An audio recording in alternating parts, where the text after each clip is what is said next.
এখানে যে প্রশ্নটি দিয়েছে সেই প্রশ্নটি হচ্ছে, এখানে আছে 5, এখানে 2, এখানে আছে 3, এখানে আছে 4, মিডলে আছে 14। তাহলে এখানে আছে 4, এখানে 6, এখানে 7, এখানে 5, মিডলে প্রশ্নবোধক চিহ্ন আছে। এই প্রশ্নবোধক চিহ্নের জায়গায় কত বসবে সেটা বের করার জন্য বলা হয়েছে। তাহলে দেখুন অঙ্কটার সমাধান কিভাবে হবে। এখানে আছে 5, এখানে আছে 3। তো 5 আর 3 যদি গুণ করি গুণফলটা হবে 15। এখানে আছে 4, এখানে আছে 2। তো 4 আর 2 যদি গুণ করি গুণফলটা হবে 8। এখন এই বড় সংখ্যা থেকে আমরা ছোট সংখ্যাটাকে বিয়োগ করব। তাহলে 15 থেকে যদি 8 বিয়োগ করি তাহলে 7।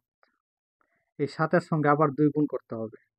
তো 7 দুগুণে 14, এই মিডলের সংখ্যাটা।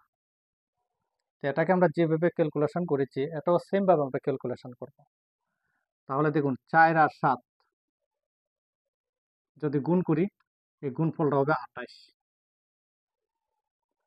তাহলে এখানে আছে 5 আর 6, 5 আর 6 যদি গুণ করি গুণফলটা হবে 30।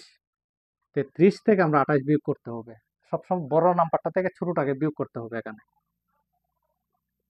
তাহলে 30 থেকে যদি 28 বিয়োগ করি বিয়োগফল হবে 2। এই 2 এর সঙ্গে এখানে 7 এর সঙ্গে 2 গুণ করেছিলাম, এখানে ওই বিয়োগফলের সঙ্গে আবার 2 গুণ করতে হবে। তাহলে 2 আর 2 যদি গুণ করি গুণফলটা হবে 4।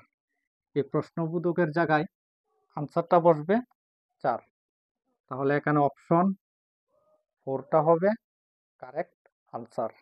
যদি ভিডিওটা ভালো লাগে তাহলে চ্যানেলটি সাবস্ক্রাইব করবেন।